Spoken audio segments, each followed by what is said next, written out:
2 दिन बाद मुस्लिम समुदाय का सबसे महान पर्व ईद उल फितर बड़े धूमधाम से मनाया जाएगा।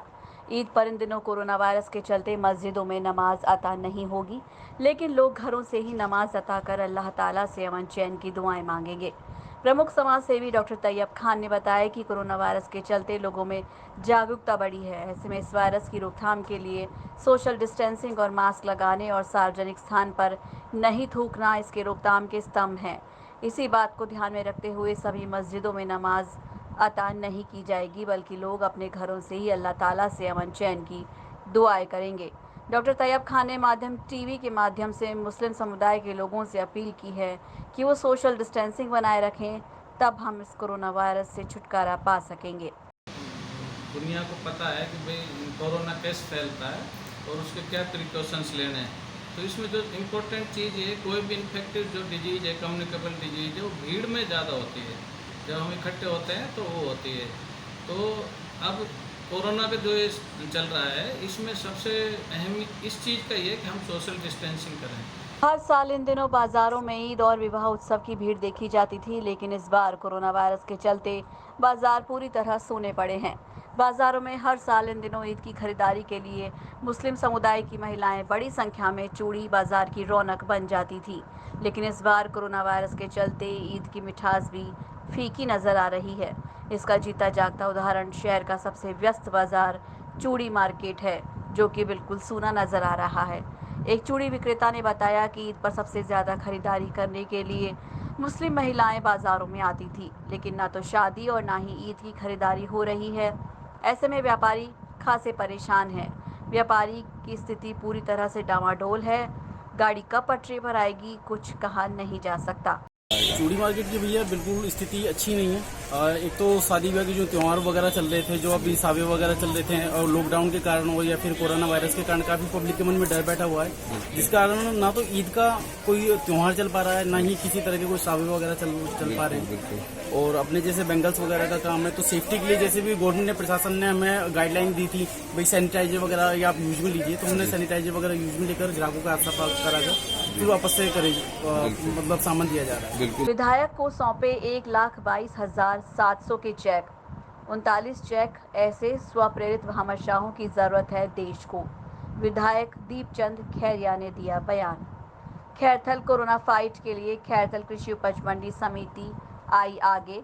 मंडियों के व्यापारियों की तरफ से मुख्यमंत्री सहायता कोष में कुल 1,22,700 रुपए के 39 चेक माननीय विधायक दीपचंद खैरिया को सौंपे गए। विधायक ने बताया कि देश को ऐसे उच्च विचार वाले लोगों की, भामाशाहों की जरूरत है। कोरोना महामारी से अकेले सरकार मुकाबला नहीं कर सकती। इस महामारी को हराने के लिए सभी को आगे बढ़कर आना चाहिए। सभी को मिलकर ही इसे हराना है। इस लड़ाई में यथासंभव लोग आगे आ रहे हैं। सरकार अपनी पूरी क्षमता से इस पर काबू कर रही है। मुझे पूरी आशा ही नहीं, अभी तो पूरा विश्वास है कि हम इस लड़ाई को आप सभी के सहयोग से जीत जाएंगे। खैरथल में अवैध नल कनेक्शन के खिलाफ जलदाय विभाग की कार्रवाई। अवैध नल कनेक्शन राइजिंग लाइन में भी लोगों ने ले रखे थे। बड़ी बड़ी पानी की मोटर्स लगा रखी थी, जिनके कारण दूसरे लोगों को पानी नहीं मिल पाता था। शनिवार को जेईएन श्रद्धा सिंह राजपूत की समझाइश पर अपनी बड़ी मोटर लोगों ने बंद कर दी और आगे लाइन में पानी चालू हो गया। सभी के घरों में बिल चेक किए गए। एक बिल 2 नल कनेक्शन थे। तुरंत प्रभाव से अवैध नल कनेक्शन को काट दिया गया। इस कार्रवाई में वार्ड वासियों ने भी पूरा सहयोग किया। कुछ लोगों ने अपने हाथों से ही अपने अवैध कनेक्शनों को काट दिया और आगे से अवैध कनेक्शन ना करने का वादा भी किया। आज हमारे द्वारा वार्ड नंबर 13, वार्ड नंबर 12 और ये सकरकुई वार्ड नंबर 1, इन एरियाओं में अवैध कनेक्शन काटे गए हैं, क्योंकि अवैध कनेक्शनों की वजह से पानी की शिकायत बहुत ज़्यादा खैरथल में थी और एक एक घर में लोगों ने 3-3, 4-4 कनेक्शन कर रखे थे। आगे से पीछे से वो सारे अवैध कनेक्शन काट दिए गए। बिल चेक किए गए हैं, डोर टू डोर जाके कंज्यूमर से बिल चेक किए गए हैं और जिनके अवैध कनेक्शन थे उनके अवैध कनेक्शन काटे गए हैं। अलवर जिले के राजगढ़ थाना क्षेत्र के अंतर्गत लॉकडाउन समाप्त होने के बाद बालों की कटिंग कराने जा रहे बुजुर्ग की बोलेरो गाड़ी से टक्कर से मौत हो गई। परिजनों ने बोलेरो गाड़ी चालक के खिलाफ हत्या का मामला दर्ज करवाया है। हेड कांस्टेबल ने बताया कि राजगढ़ क्षेत्र के फिरोजपुर खालसा गांव में बोलेरो गाड़ी की टक्कर से घायल हुए बुजुर्ग ने इलाज के दौरान अलवर के निजी अस्पताल में दम तोड़ दिया। जिसका पोस्टमार्टम करा शव परिजनों को सौंप दिया गया है। का 21/5/2020 को फिरोजपुर गांव के पास में दाढ़ी ये कटिंग कराने के लिए नाई की दुकान पर जा रहा था। जो पीछे से किसी बोलेरो गाड़ी के वाहन का नंबर दिए जो FIR में अंकित हैं और उससे एक्सीडेंट हुआ। एक्सीडेंट होने के बाद में यहाँ GH हॉस्पिटल में भर्ती कराया था। यहाँ से सोलंकी रेफर किया। सोलंकी में कल इनकी मृत्यु हो गई दौरान इलाज। उसके बाद यहाँ सरकारी अस्पताल में से लेकर आए। यहाँ आके इसका आज दिनांक को पोस्टमार्टम करवाया गया। क्या नाम है इनका? इनका नाम है कृष्णा राम और किशन लाल। अलवर शहर के सिल्वर रॉक स्कूल में लॉकडाउन के दौरान की फीस जमा कराने की कर्मचारियों के द्वारा फोन और मैसेज कर दबाव बनाने के बाद से परेशान छात्रों के अभिभावकों ने स्कूल के गेट पर पहुंचकर विरोध जताया और स्कूल की डायरेक्टर से इस संबंध में जवाब मांगा। अभिभावकों के विरोध और स्कूल के बाहर भीड़ जमा होने की सूचना के बाद अरावली विहार थाना पुलिस मौके पर पहुंची और दोनों पक्षों को समझाइश कर वार्ता करने के लिए समझाया। स्कूल गेट पर विरोध के दौरान अभिभावकों ने सोशल डिस्टेंसिंग के नियमों की पालना की और मास्क भी लगाए रखा। अभिभावकों के विरोध के सामने स्कूल प्रबंधन झुक गया और फिलहाल फीस लेने का निर्णय टाल दिया गया है। आज हम सभी पेरेंट्स यहाँ सिल्वर ओक स्कूल इसलिए आए थे क्योंकि 20 मई को हमें मैसेज आया था सिल्वर ओक स्कूल से कि अपने बच्चों की हम फीस जमा करें। उसके रिगार्डिंग हम लोगों ने फ़ोन भी किया था। मैं जो स्टाफ मेंबर्स हैं उनका नाम नहीं लेना चाहती क्योंकि निमिषा मैम ने तो क्लियर कट ये बोल दिया है कि अगर उनके स्टाफ ने फ़ीस मांगी है तो वो उसको नौकरी से निकाल देंगी। हमारा इशू किसी की नौकरी से निकलवाना नहीं है, हमारा इशू है फ़ीस।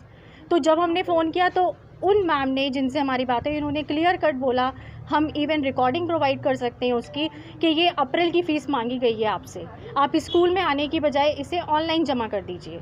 उसमें सिर्फ ये है कि online facility has been introduce in the school, click on this link to for more information. उसके नीचे मेरे कुछ टेक्निकल स्टाफ ने ये ज़रूर लिखा था कि if feel free to call on these numbers for any trouble, कि ऑनलाइन फैसिलिटी में अगर आपको कोई प्रॉब्लम आए तो हमसे बात करिएगा। पेरेंट्स ये जो मेरे पास अभी आए इनका कहना है कि मैंने ज़बरदस्ती इनसे फ़ीस मांगी है। मैसेज मैंने आपको बता दिया, इसमें मैंने सिर्फ इतना ही लिखा है कि online facility has been introduce in the school. दूसरी बात, अब ये मुझसे ये करने लगे फिर इसके बाद कि आप फ़ी वेवर की बात बताएं हमसे, तो मैं इसमें सिंपल है कि जैसे गवर्नमेंट के आदेश होंगे मैं वैसे। अलवर कोतवाली थाना पुलिस ने गाय चोरी के मामले में एक शख्स को गिरफ्तार किया और उसके कब्जे से गाय बरामद की। कोतवाली थाने की ASI लखन सिंह ने बताया कि सुरेश कुमार निवासी स्कीम नंबर 3 ने थाने पर आकर रिपोर्ट दी कि मेरी गाय स्कीम नंबर 3 से मुफीद और उसका परिवार चोरी कर ले गया और उसके घर पर गाय बंधी हुई है। इस पर मामला दर्ज कर आरोपी की तलाश की गई तो आरोपी मुफीद को गणपति विहार उसके घर से गिरफ्तार कर उसके कब्जे से गाय बरामद की गई। मुफीद को शुक्रवार दोपहर कोर्ट में पेश किया गया, जहां से उसे जेल भेज दिया गया है। दिनांक 21/5/2020 को प्रवादी सुरेश शर्मा निवासी स्कीम नंबर 3 थाना कोतवाली ने थाने पर उपस्थित होकर एक रिपोर्ट दर्ज कराई थी कि साहब मेरे गाय को मुफीद नाम का लड़का व उसके परिवार वाले चोरी कर ले गए और मेरी गाय है जो उसके घर पे बंधी हुई है, जिस पर मुकदमा दर्ज कर कार्रवाई की गई तथा मुलजिम को दस्तयाब कर गिरफ्तार किया गया। वह चोरी गई गाय को बरामद किया गया। रेलवे जंक्शन पर स्थित आरक्षण कार्यालय के बाहर आरक्षण करवाने वालों और पूर्व के कैंसिल हो चुके टिकट्स के रुपए वापस लेने के लिए लोगों की आरक्षण विंडो भीड़ लगी दिखाई दी। रेलवे के द्वारा देश भर में 200 ट्रेन चलाने की घोषणा के बाद से ही रिजर्वेशन करवाने के लिए लंबी लाइनें लगी हुई हैं। लॉकडाउन के दौरान जो लोग अलवर में फंस गए थे या उन्हें अपने परिजनों को अलवर लेकर आना है, उसके लिए रिजर्वेशन करवाने के लिए लाइनों में खड़े होकर इंतज़ार कर रहे हैं। लॉकडाउन के दौरान ट्रेन बंद होने के कारण जिन लोगों ने पहले टिकट बुक कराई थी, जो ट्रेन कैंसिल होने की वजह से यात्रा नहीं कर पाए थे, वो टिकट के पैसे रिफंड करवाने के लिए भी काउंटर पर लाइनों में लगे दिखाई दिए। लाइनों में लगे एक व्यक्ति ने बताया कि उसे इलाहाबाद जाना है, इसलिए आरक्षण करवाने के लिए आया है, जबकि एक अन्य व्यक्ति ने बताया कि उसका बेटा आर्मी में पोस्टेड है, वह घर आया हुआ था। बेटा ट्रेन से जाने के लिए टिकट बुक करवाई हुई थी, बाद में आर्मी के निर्देश पर अलवर के आर्मी सेंटर में ही ड्यूटी ज्वाइन करवा ली गई थी। इसके बाद टिकट के रिफंड के पैसे वापस लेने आए हैं। आज आप यहाँ स्टेशन पर आए, किस संदर्भ में आए हैं क्या? अपना रिजर्वेशन टिकट है जो उसका कैंसिलेशन का रिफंड लेने के लिए। जी। तो लॉकडाउन से पहले कराया था 2 महीने पहले, फिर उसके बाद लॉकडाउन हो गया। 18 की टिकट थी तो ऑटोमेटिकली कैंसिल्ड है वो।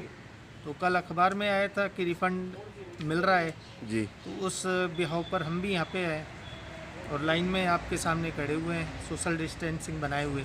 कोतवाली थाना क्षेत्र रोड नंबर 2 पर खुल रहे नए देसी शराब ठेकों के विरोध में महिलाएं दूसरे दिन शनिवार को शराब ठेके के बाहर तिरपाल लगाकर धरने पर बैठी रहीं और महिलाओं ने शराब की दुकान नहीं खुलने दी। महिलाओं ने ठेके के बाहर विरोध प्रदर्शन किया। इस संबंध में स्थानीय लोगों ने जिला कलेक्टर को ज्ञापन सौंपा। धरने पर बैठी महिलाओं ने बताया कि वार्ड नंबर 7 में 3 शराब की दुकान पहले से ही है और अब रोड नंबर 2 पर देसी शराब की दुकान खोली जा रही है। यहाँ आसपास रिहायशी मकान, बच्चों का अस्पताल और मंदिर है। यहाँ पर शराब की दुकान खुलने से महिला और बच्चों का घर से निकलना मुश्किल हो जाएगा और दिन भर शराबियों का जमावड़ा लगा रहेगा।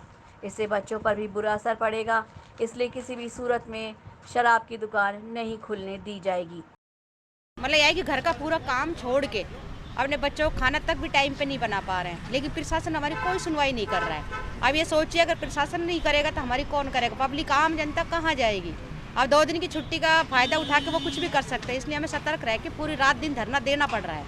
अब बिल्कुल रात को भी हमको पूरी रात ये निगरानी करनी पड़ती है। रात को अगर वो चोरी से आकर अपनी दुकान खोल के अपना सामान ना रख दिया। अलवर के राजकीय महिला अस्पताल में बने पालना गृह में आज एक कलयुगी मां अपने कलेजे के टुकड़े नवजात बालिका को लवारिस छोड़कर चली गई। बालिका को उसकी मां या परिजन करीब 1 बजे पालना गृह में बने झूले में पटक कर चली गई। इसके बाद जब पालना गृह में बच्ची के रोने और गृह की घंटी बजी तो महिला अस्पताल के कर्मचारी और अन्य लोग पालना गृह में पहुंचे और बालिका को गीतानंद शिशु अस्पताल की FBNC यूनिट में भर्ती कराया। अस्पताल के डॉक्टरों ने बालिका का चेकअप किया। बालिका स्वस्थ हालत में है। डॉक्टर के अनुसार बालिका का जन्म 30 से 48 घंटे पहले हुआ है। बालिका का परिजन उनको नहीं अपनाना चाहते, इसलिए उसे पालना गृह में सुरक्षित छोड़कर चले गए। बालिका को अस्पताल प्रशासन इलाज के बाद बाल कल्याण समिति को सुपुर्द करेगी। उसके बाद उसे किसी परिवार को गोद दे दिया जाएगा। अलवर शहर के अरावली विहार थाना क्षेत्र के अंतर्गत मुंगस्का की जनता कॉलोनी में एक विवाहिता ने ससुराल पक्ष की प्रताड़ना से तंग आकर फांसी लगाकर खुदकुशी कर ली। घटना की सूचना के बाद मृतका के पीहर पक्ष के लोगों ने ससुराल पक्ष के खिलाफ दहेज के लिए प्रताड़ना और मारपीट करने और योजना बनाकर मारने और आत्महत्या का रूप देने का मामला दर्ज करवाया है। अरावली विहार थाना पुलिस ने मृतका का मेडिकल बोर्ड से पोस्टमार्टम करा शव पीहर पक्ष को सौंप दिया है। लॉकडाउन 4 के तहत भले ही बाजार खुल गए हों, लेकिन आप लोग जब तक बहुत ज़रूरी काम ना हो तब तक घरों से बाहर ना निकलें और मास्क लगाकर ही निकलें। साथ ही सोशल डिस्टेंसिंग का पालन करें। नमस्कार।